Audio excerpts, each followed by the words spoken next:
एक व्यक्ति ऑफिस में देर रात तक काम करने के बाद थका हारा घर पहुंचा। दरवाज़ा खोलते ही उसने देखा कि उसका 5 वर्षीय बेटा सोने की बजाय उसका इंतज़ार कर रहा है। अंदर घुसते ही बेटे ने पूछा, पापा क्या मैं आपसे एक क्वेश्चन पूछ सकता हूँ? हाँ हाँ पूछो, क्या पूछना है? पिता ने कहा। बेटा, पापा आप 1 घंटे में कितना कमा लेते हो? इससे तुम्हारा क्या लेना देना? तुम ऐसे बेकार के सवाल क्यों कह रहे हो? पिता ने झुंझलाते हुए उत्तर दिया। बेटा, मैं बस यूं ही जानना चाहता हूँ, प्लीज़ बताइए कि आप 1 घंटे में कितना कमाते हैं? पिता ने गुस्से से उसकी तरफ देखते हुए कहा, 100 रुपये। अच्छा, बेटे ने मासूमियत से सर झुकाते हुए कहा, पापा क्या आप मुझे 50 उधार दे सकते हैं?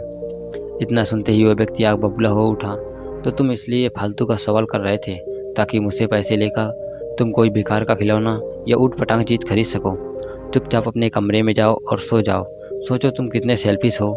मैं दिन रात मेहनत करके पैसे कमाता हूँ और तुम उसे बेकार की चीज़ों में बर्बाद करना चाहते हो।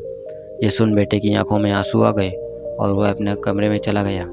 व्यक्ति अभी भी गुस्से में था और सोच रहा था कि आखिर उसके बेटे को ऐसा करने की हिम्मत कैसे हुई। पर एक आध घंटा बीतने के बाद वह थोड़ा शांत हुआ और सोचने लगा कि हो सकता है कि उसके बेटे ने सच में किसी ज़रूरी काम के लिए पैसे मांगे हो, क्योंकि आज से पहले उसने कभी इस तरह से पैसे नहीं मांगे थे। फिर वह उठकर बेटे के कमरे में गया और बोला, क्या तुम सो रहे हो? नहीं, जवाब आया। मैं सोच रहा था कि शायद मैंने बेकार में ही तुम्हें डांट दिया।